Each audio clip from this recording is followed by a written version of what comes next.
بیوی سے لڑنے کے فوائد غور فرمائیے۔ آج تک آپ نے بیوی سے جھگڑے کے نقصانات پڑھے ہوں گے، تو آئیے آپ کو فوائد سے متعارف کراتے ہیں۔ اپنی زوجہ سے لڑنے کے فوائد: نیند میں کوئی خلل نہیں آتا۔ سن رہے ہو کیا؟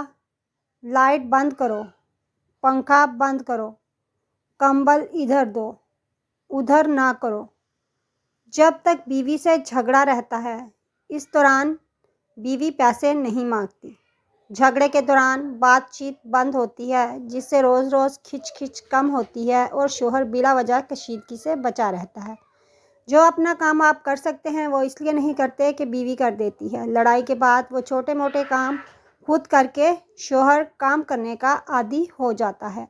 نمبر 5، جھگڑے کے دوران کام کے وقت آپ کو بیوی کی فالتو کالز، کیا کر رہے ہو، کہاں ہو، آج موسم کیسا ہے، کھانا کھایا تھا، اس قسم کے فکرے نہیں آتے، جس سے آپ اپنے کام پر بھرپور توجہ مرکوز کر سکتے ہیں۔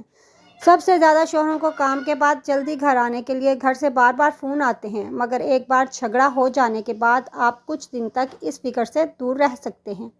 یہ انسان کی نفسیات ہے۔ جو چیز نہیں ہوتی اس کی قیمت کا احساس تب ہی ہوتا ہے۔ جھگڑے کے دوران بیوی کو آپ کی قدر کا احساس ہوتا ہے۔ آپس میں جھگڑے سے محبت بڑھتی ہے، کیونکہ اکثر دیکھا گیا ہے ایک بار بارش ہو جائے تو موسم سہانا ہو جاتا ہے۔ تو آئیے عہد کریں کہ آج کے بعد آپ سب شوہر مہینے میں ایک بار اپنی بیوی سے جھگڑا ضرور کریں گے۔ بیوی تو ہمیشہ تیار رہتی ہے، تاکہ ایک مہینے میں کچھ دن شوہر حضرات بھی کچھ وقت امن و سکون سے گزار سکیں، اور ساتھ میں سب کنواروں کے لیے بھی دعا کریں، تاکہ ان کی زندگی میں بھی کوئی ایسی آئے جس سے وہ جھگڑا کر سکیں۔ شوہروں کے مفاد میں جاری نوٹ: جھگڑا اپنے رزق پر اور اپنی جسمانی صحت کے مطابق کریں۔ جھگڑے کے ضمنی اثرات کی ذمہ داری مصنف کی نہیں ہوگی۔ زنانہ آلات حرب، بیلن، ڈنڈا، جھاڑو سے بچنے کا خود بندوبست کریں۔